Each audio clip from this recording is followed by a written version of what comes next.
بسم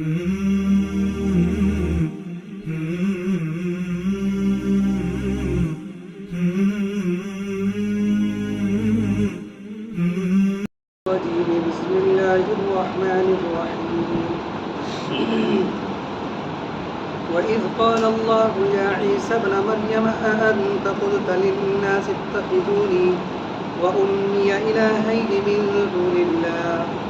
قال سبحانك ما يكون لي أن أقول ما ليس لي بحق إن كنت قلته فقد علمته تعلم ما في نفسي ولا أعلم ما في نفسك إنك أنت علام الغيوب ما قلت لهم إلا ما أمرتني به أن اعبدوا الله ربي وربكم وكنت عليهم شهيدا ما دمت فيهم فلما توفيتني كنت أنت الرقيب عليهم وأنت على كل شيء شهيد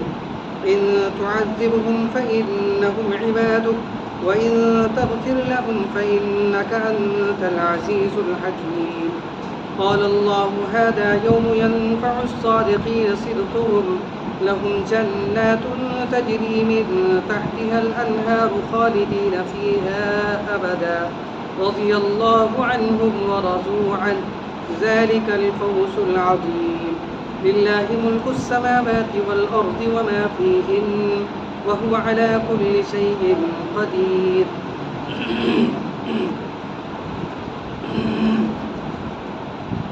یہ سورہ مائدہ کی آیت نمبر 116 سے لے کر 120 تک ہے۔ یہ سورہ مائدہ کا آخری رکوع ہے۔ جیسا کہ پیچھے بھی عرض کیا گیا کہ اس کا ایک سلسلہ چل رہا ہے پچھلے رکوع سے۔ دو رکوع کے اندر اللہ رب العزت نے قیامت کے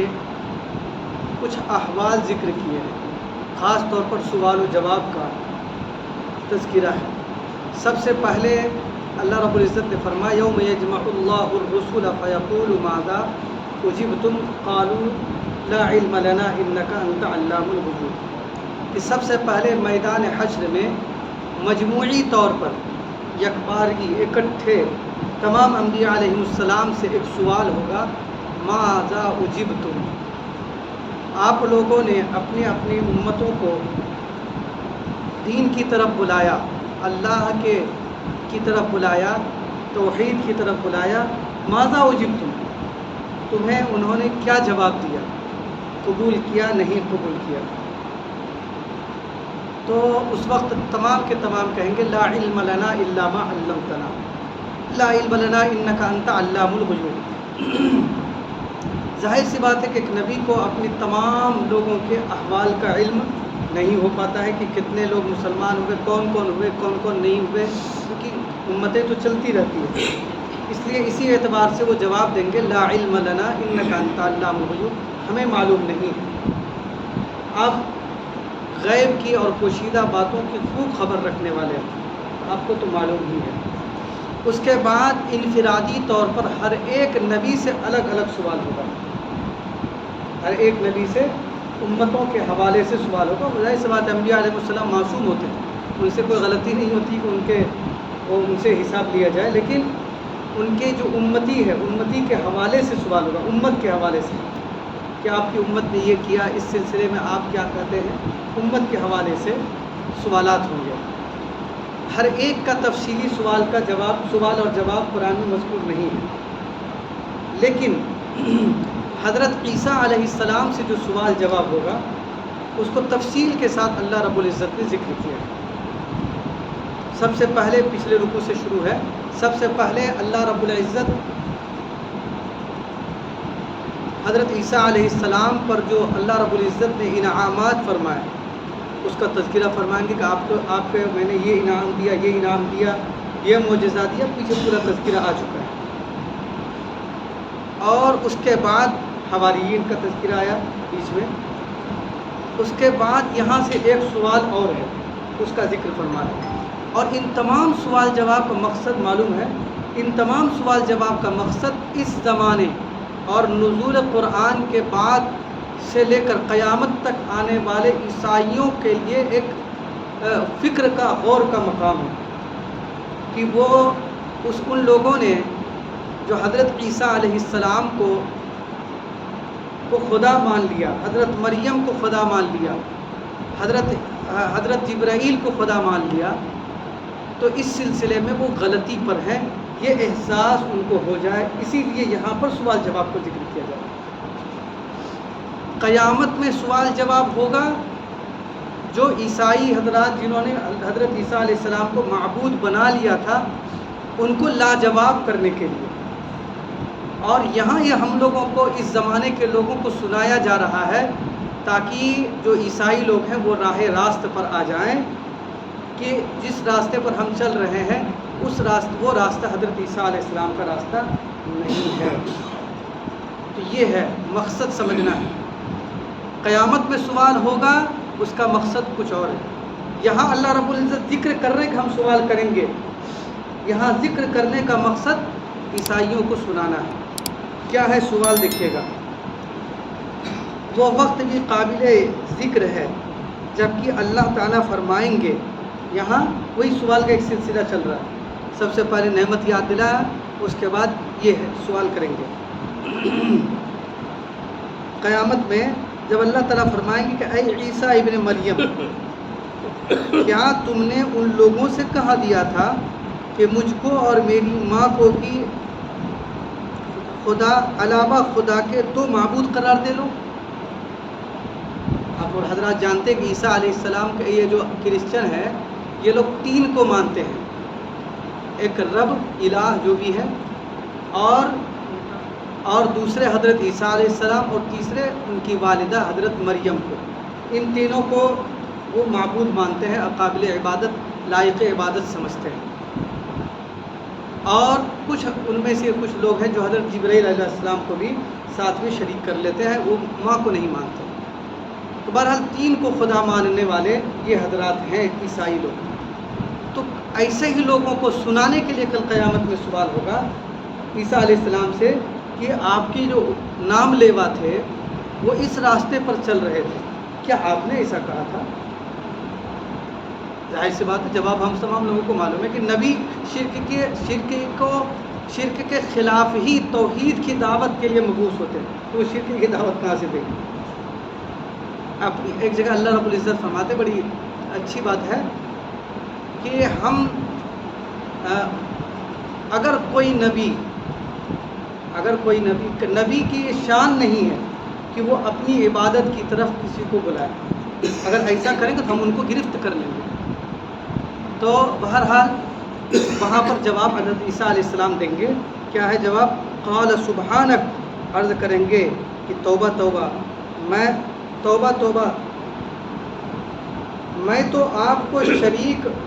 شرک سے منزہ سمجھتا ہوں، بری سمجھتا ہوں، آپ کے ساتھ آپ کا کوئی شریک نہیں ہے،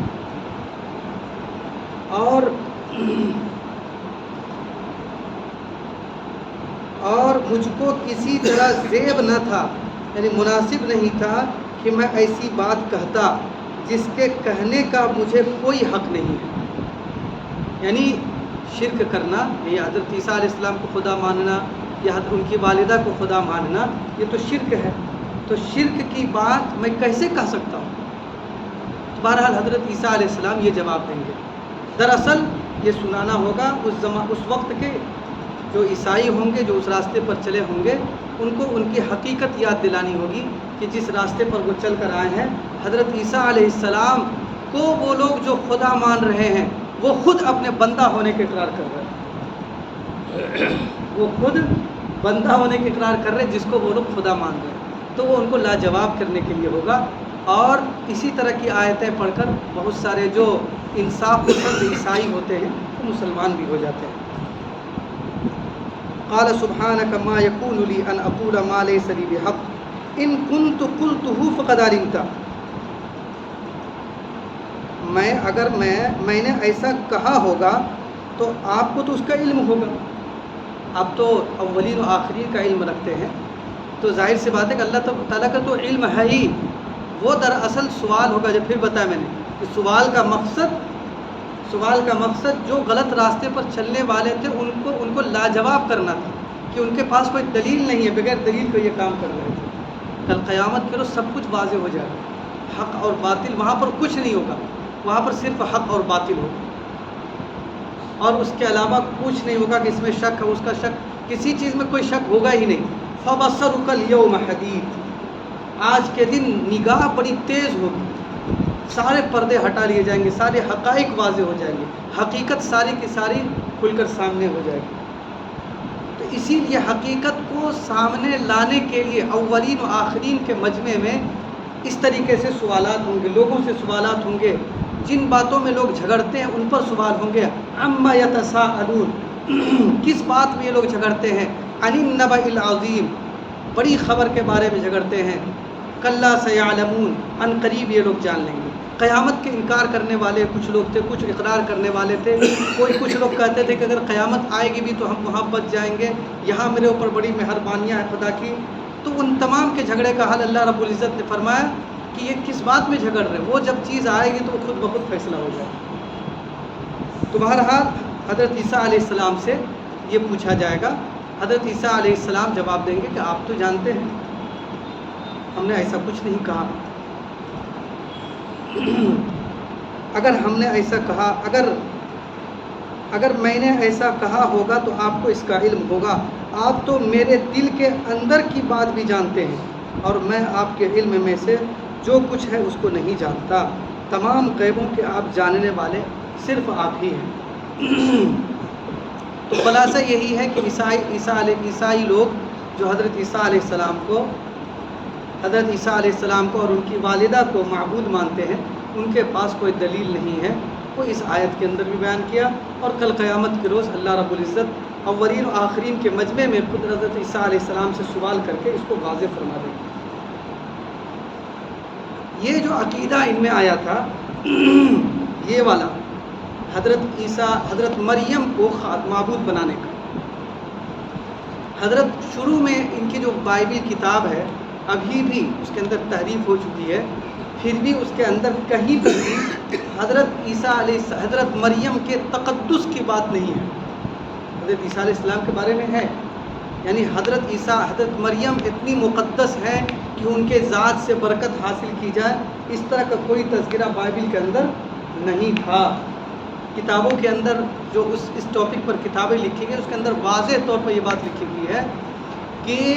3 صدی تک، 300 سال تک اس فرقے کے اندر کوئی نام و نشانی نہیں تھا کہ حضرت مریم کو معبود منایا جائے، حضرت مریم کی عبادت کی جائے، 3 صدی تک۔ تیسری صدی کے بعد کچھ لوگ حضرت مریم کو، چونکہ حضرت عیسیٰ علیہ السلام کو خدا ماننے کا رواج حضرت عیسیٰ علیہ السلام کے آسمان پر اٹھائے جانے کے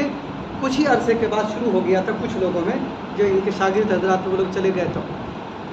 لیکن حضرت مریم کو معبود بنانے کا تصور ان کے یہاں نہیں تھا، بائبل کے اندر ہے ہی نہیں۔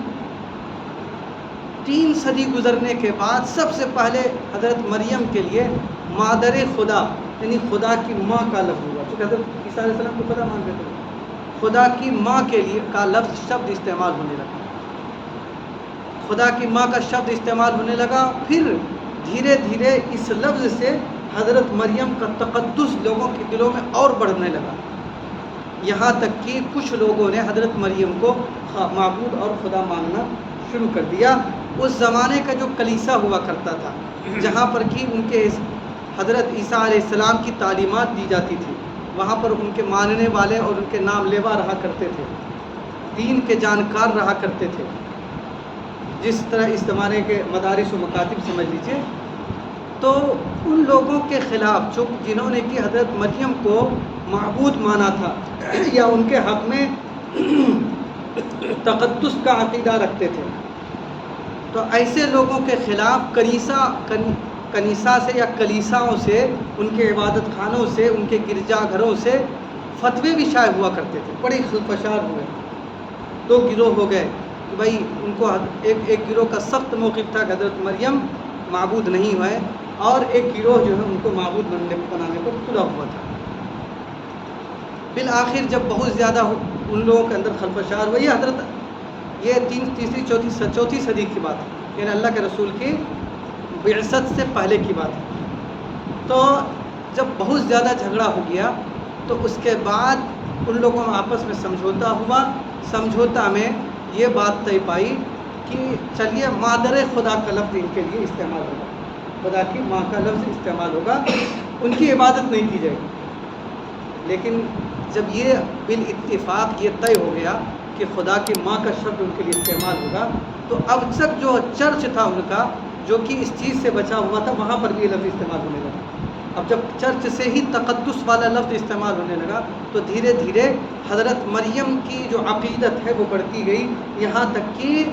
حضرت مریم کا ایک زمانہ ہوا کہ حضرت مریم کا جو تقدس ہے وہ حضرت عیسیٰ کے برابر ہوا، اور پھر ایک زمانہ ایسا آ گیا حضرت اللہ کے رسول صلی اللہ علیہ وسلم کے بعثت کے زمانے میں کہ حضرت مریم کا تقدس حضرت جبرائیل جو کہ ان کا خدا ہے، جبرائیل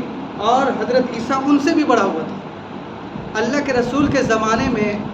جو قیصر بادشاہ تھا ملک شام کا علاقہ بہت بڑا ہوا کرتا تھا اس زمانے میں، روم جس کو کہا جاتا، تو ملک شام کا جو علاقہ تھا تو اس کا جو بادشاہ تھا قیصر، اس کے جھنڈے پر حضرت مریم کی تصویر چھپی ہوئی تھی۔ مقصد کہ حضرت مریم کی تصویر چھپی ہوئی، ہمارے اس جھنڈے کو کوئی سرنگو نہیں کر سکتا، کوئی جھکا نہیں سکتا۔ تو حضرت مریم کے عقیدت جو ہے بہت زیادہ بڑھ گئی، یہاں تک کہ اس کے خلاف ان لوگوں میں تحریکیں بھی چلی، لیکن ابھی بھی جو ان کا کیتھولک عیسائی ہے ان کے چرچوں میں ان کی تصویر ضرور ملے گی۔ آپ فلواری شریف میں چلی جائیے، جہاں جہاں بھی آپ دیکھیں گے آپ کو گیٹ کے پاس ہی کیتھولک عیسائی ان کے جو ہے گیٹ کے پاس ہے حضرت مریم کی تصویر ملے گی۔ مجسمہ کہاں سے آیا بھائی؟ نبی کو ماننے والے مجسمہ بنا رہے۔ تو بہرحال حضرت مریم کو یہ لوگ اتنا مہتو دھیرے دھیرے دینے لگے، جبکہ ان کے بائبل کے اندر یہ کہیں پر بھی اس سلسلے میں کوئی تذکرہ نہیں ہے۔ وَأُمِّ إِلَٰهَيْنِ مَا قُلْتُ لَهُمْ إِلَّا مَا أَمَرْتَنِي، تو حضرت عیسیٰ علیہ السلام فرمائیں گے کہ میں نے یہ نہیں کہا کہ مجھے اور میری والدہ کو تم لوگ معبود بنا لو اللہ کو چھوڑ کر، یہ میں نے نہیں کہا۔ اس کے بعد کہیں گے کہ میں نے تو ان سے صرف یہ کہا، صرف وہی کہا ہے جو آپ نے مجھ سے کہنے کو فرمایا تھا۔ کیا فرمایا تھا؟ اللہ کے علاوہ کوئی عبادت کے لائق نہیں ہے، کہ تم اللہ کی بندگی اختیار کرو جو میرا بھی رب ہے اور تمہارا بھی رب ہے۔ یہ حضرت عیسیٰ علیہ السلام وہاں جواب دیں گے۔ اور میں ان پر مطلع رہا جب تک جب ان میں رہا، یعنی یہ میں نے کوشش کی کہ وہ اسی پر جمے رہے جب تک میری حیات رہی یا جب تک میں ان کے درمیان رہا، لیکن جب مجھے آسمان پر اٹھا لیا گیا تو آپ جو ہے آپ ہی ان کے نگہبان میں، ہم تو کچھ نہیں کر سکتے۔ یہ حضرت عیسیٰ علیہ السلام فرمائیں گے۔ اور میں ان پر مطلع رہا یعنی باخبر رہا جب تک ان میں رہا، پھر جب آپ نے مجھ کو اٹھا لیا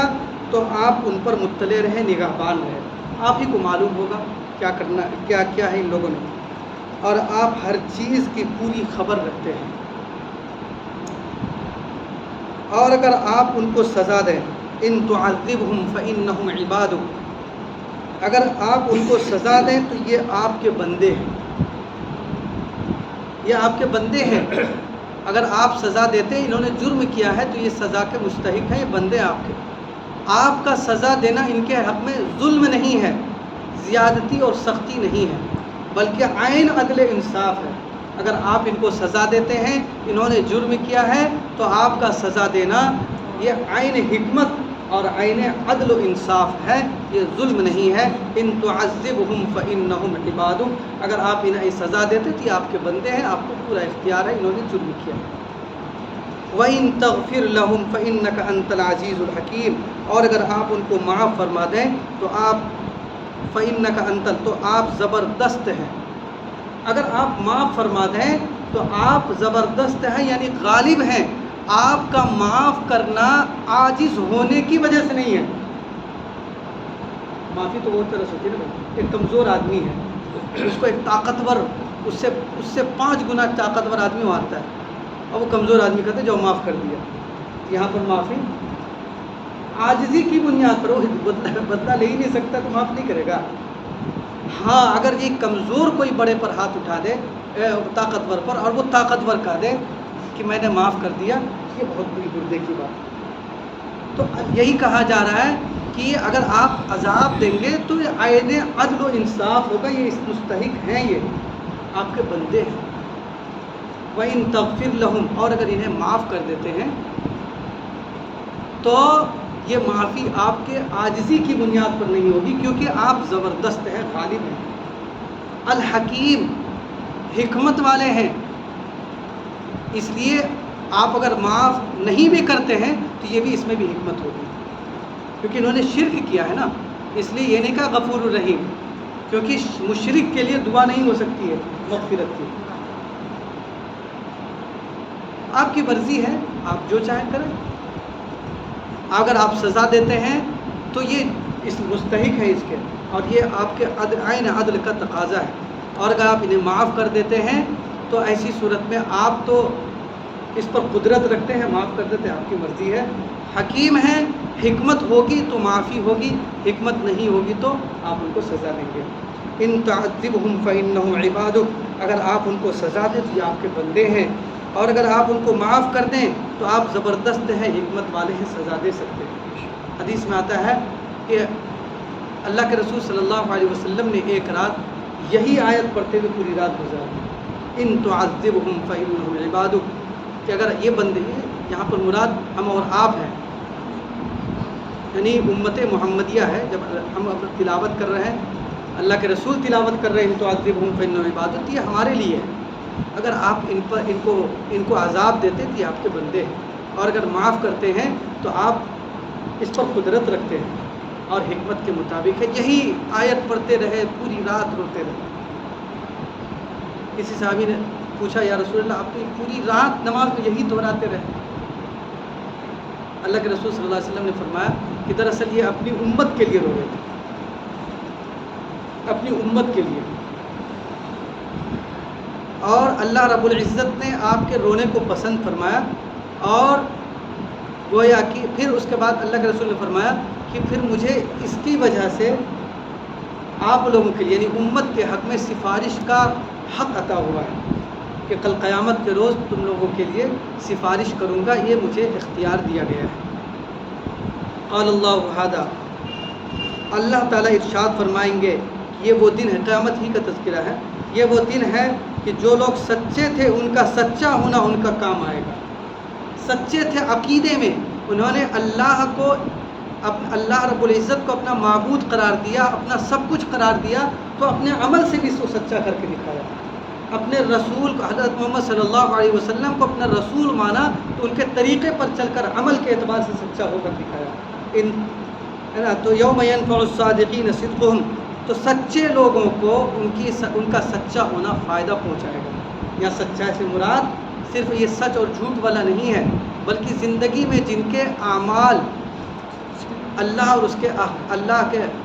اللہ رب العزت کے احکام کے مطابق ہیں، پیارے آقا صلی اللہ علیہ وسلم کی سنت کے مطابق، وہی سچا ہے۔ انہوں نے اقرار کیا ہمارے نبی ہیں، تو اب گویا کہ یہ اقرار کر رہا ہے کہ ہماری پوری زندگی نبی صلی اللہ علیہ وسلم کی سنت کے مطابق چلے گی، یہ کہہ رہا ہے، اب عمل بھی کر کے دکھایا کہ یہ سب سے بڑا سچا ہے۔ تو یوم ینفع الصادقین صدقہم، سچوں کو ان کا سچا ہونا اس روز کا فائدہ دے گا۔ ظاہر سی بات، فائدہ کیا ہوگا وہ آگے خود اللہ رب العزت ذکر کر رہے ہیں، لہم جنات تجری من تحتها الانہار، یہ ہے فائدہ کہ ان کو باغ ملیں گے جن کے نیچے نہریں جاری ہوں گی، جن میں وہ ہمیشہ ہمیشہ کو رہیں گے۔ اللہ تعالیٰ ان سے راضی اور خوش، اور وہ اللہ تعالیٰ سے راضی اور خوش، اللہ تعالیٰ راضی اور خوش ہوں گے، انعامات عطا فرمائیں گے، اور وہ اللہ تعالیٰ سے راضی خوش ہوں گے، مطلب اتنے انعامات ہوں گے کہ اللہ رب العزت سے ایک بندہ خوش ہوگا۔ رضی اللہ عنہم ورضوا عنہ، اللہ رب العزت صحابہ کرام سے راضی تھے، اور صحابہ کرام اللہ رب العزت سے راضی تھے۔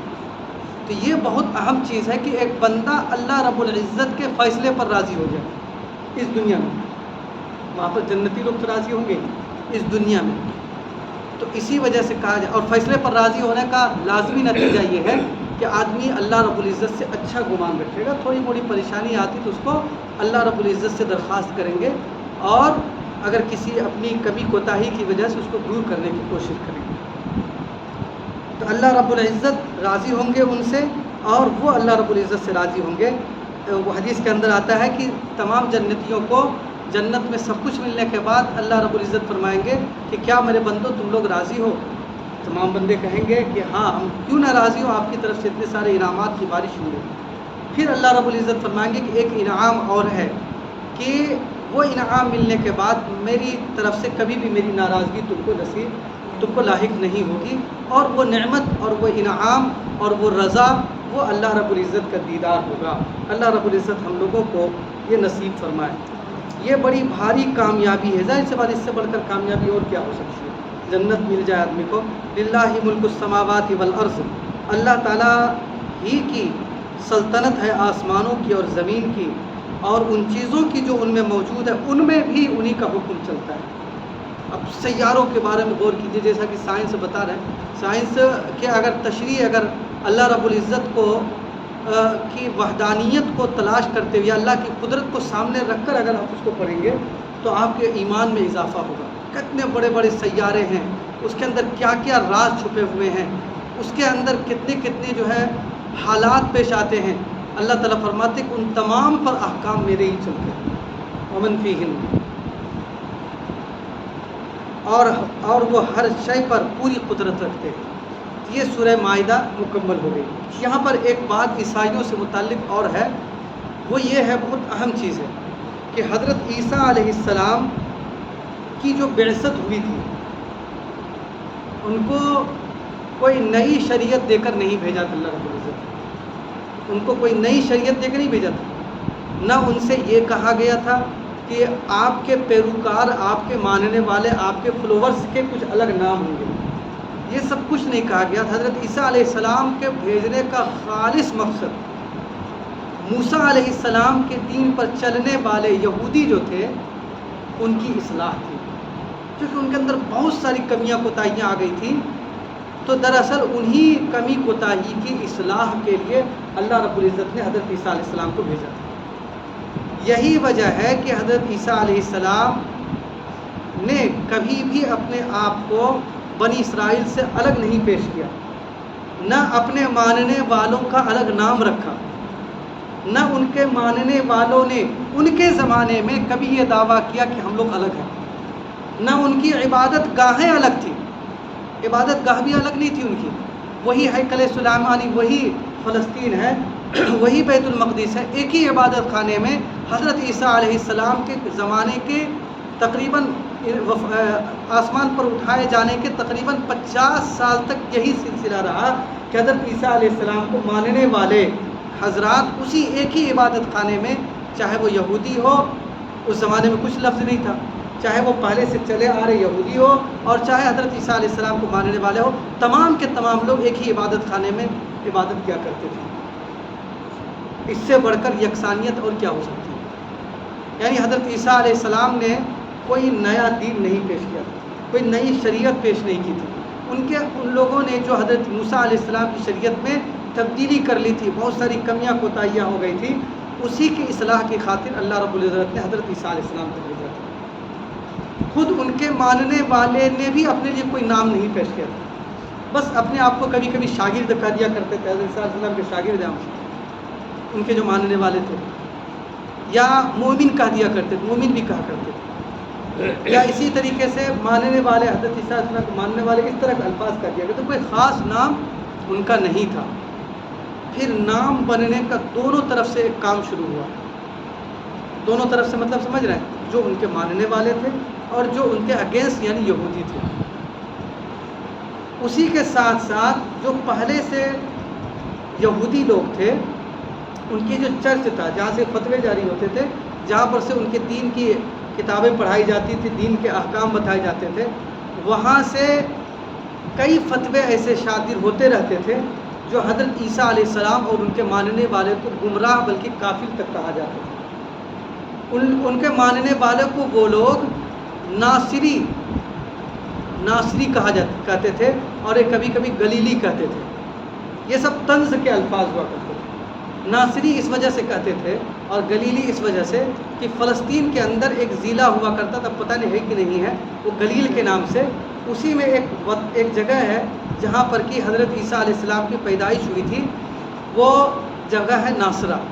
تو اسی ناصرہ کی وجہ سے ان کو یہ کہا دیا جاتا ہے. جیسے اس زمانے میں بہت سارے کچھ لوگوں کو جو ہے چڑھانے کے لیے گالی کے طور پر وہابی کہہ دیتے, نجدی کہتے ہیں. تو اسی طریقے سے وہ لوگ گالی کے طور پر اور برا بھلا طنز و تشنیع کے طور پر جو ہے عیسیٰ علیہ السلام کے ماننے والے کو ناصری, گلیلی, ناصبی اور بددین وغیرہ کہا کرتے تھے. ایک طرف تو یہ ہوا. اس کے بعد جو ہے کچھ لوگوں نے جب دوسری جگہ ان کا دین پہنچا, ان کا درب پہنچا, تو وہاں کے لوگوں سے جب سامنا ہوا تو مخالفین نے ان کا نام سب سے پہلا نام دیا مسیحی, یعنی حضرت عیسیٰ علیہ السلام کو ماننے والے, حضرت عیسیٰ علیہ السلام کو ماننے والا مسیحی. لیکن عیسیٰ علیہ السلام کے جو خالص ماننے والے تھے وہ لوگ اپنے لیے یہ لفظ پسند نہیں کرتے تھے, بلکہ گالی کے طور پر سمجھتے تھے کہ ہم کو گالی دی جا رہی ہے. اس طرح کا چل رہا تھا. اس کے بعد انہی میں سے کچھ لوگ, اتنا رواج عام ہو گیا یہ لفظ مسیحی, مسیح سے مسیحی, کہ بعد میں آنے والے جو ان کے تھے ان لوگوں نے کہا کہ بھائی یہ گالی تھوڑی ہے, مان لو, سب لوگ کہہ رہے ہیں تو مان لو, یہ تو اچھی بات ہے کہ ہماری نسبت حضرت عیسیٰ علیہ السلام کے اوپر طرف ہو گئی. تو اس طریقے سے انہوں نے اپنے لیے اس نام کو پسند کر لیا. تو اس طرح کا نام چلنے لگا, کہیں ناصری, تو کبھی گلیلی, تو کبھی جو ہے ناصبی یعنی بددین وغیرہ, یا کبھی کبھی مسیح بھی وہ لوگ کہا کرتے تھے. اب قرآن پر آتے ہیں. دیکھیے قرآن کتنی حقیقت بیان کرتا ہے. قرآن میں کہیں پر بھی مسیحی کا لفظ نہیں ہے. مسیح کا لفظ ہے حضرت عیسیٰ علیہ السلام کے لیے, ان کا لقب تھا. لیکن مسیحی, مسیح کو ماننے والے یا عیسائی کہیں نہیں ملے گا, کہیں نہیں, ایک بھی جگہ. حضرت قرآن کریم نے, دیکھیے غور کرنے کا مقام ہے کہ قرآن کریم نے ان کا جو, ان کے ماننے والوں کا جو اصلی نام تھا وہ نام ذکر کیا. ان کے ماننے والوں کا اصلی نام کیا ہونا چاہیے؟ ان کے کام کی وجہ سے. اللہ رب العزت نے فرمایا یا ایھا الذین آمنوا وَإِذْ قَالَ اللَّهُ يَا عِیسَىٰ ابْنَ مَرْیَمَ یا ایھا الذین آمنوا کونوا انصار اللہ کما قال عیسیٰ ابن مریم, اے اللہ کے بندو اللہ کے مددگار بن جاؤ, جیسا کہ حضرت عیسیٰ علیہ السلام نے فرمایا کہ اے لوگوں, کون ہے جو کہ اللہ کا مددگار بن سکتا ہے؟ انصار کا لفظ ہے نا. قال الحواریون نحن انصار اللہ, حواریون نے یعنی ان کے ماننے والوں نے کہا کہ ہم لوگ اللہ رب العزت کی مدد کرنے والے. مدد کرنے والا مراد ہے کہ ان کی دین کی خدمت کرنے والے. تو انصار اور نصرت یہ لفظ استعمال کیا ہے قرآن کریم نے, کیونکہ ان کا کام جو تھا, حضرت عیسیٰ علیہ السلام کے ماننے والوں کا جو کام تھا, یہی کام تھا نصرت کرنا, مدد کرنا. نصارہ کا لفظ استعمال کیا قرآن نے, اور یہ نصارہ یہی انصار سے نکلا ہے, نصرت سے بنا ہے. انصار جیسے نصرت سے بنا ہے, مدد سے, اسی طریقے سے نصارہ بھی نصرت سے بنا ہے. قرآن کریم میں نصارہ کا لفظ, عیسائی کا لفظ آپ کو نہیں ملے گا, مسیحی کا لفظ بھی نہیں ملے گا. تو کتنی حقیقت بیان کر رہا ہے. ایک ایسی ذات سے یہ کلام نکل رہا ہے جس نے دنیا کی کوئی بھی کتاب نہیں پڑھی, اور وہ اتنی اندرونی حقیقت بیان کر رہا ہے کہ 600 سال پہلے جو ایک واقعہ ہو چکا تھا, جس پر کہ پردہ پڑ چکا تھا, اس پردے سے اس پر سے جو ہے پردہ کو ہٹا کر حقیقت بیان کر رہا ہے. ایک ایسی زبان سے نکل رہا ہے جس نے کوئی کتاب نہیں پڑھی. اگر اس لفظ پہ بھی غور کر لے تو اللہ کے رسول صلی اللہ علیہ وسلم کی نبوت کا اقرار کر جاتا ہے. چلیے اللہ رب العزت ہم لوگوں کو پوری زندگی راہ راست پر قائم دائم رکھے, اور ہم سب کا خاتمہ ایمان پر نصیب فرمائے. اور جس ذالک الفوز الکبیر, فوز العظیم, بڑی کامیابی کا ذکر اللہ رب العزت ہم لوگوں کے لیے اس کو مقدر فرما دے. سبحان اللہ و بحمدہ, سبحانک اللہم و بحمدک, نشہد ان لا الہ الا انت, نستغفرک و نتوب الیک. سبحان ربک رب العزت عما یصفون, وسلام علی المرسلین, والحمد للہ رب العالمین.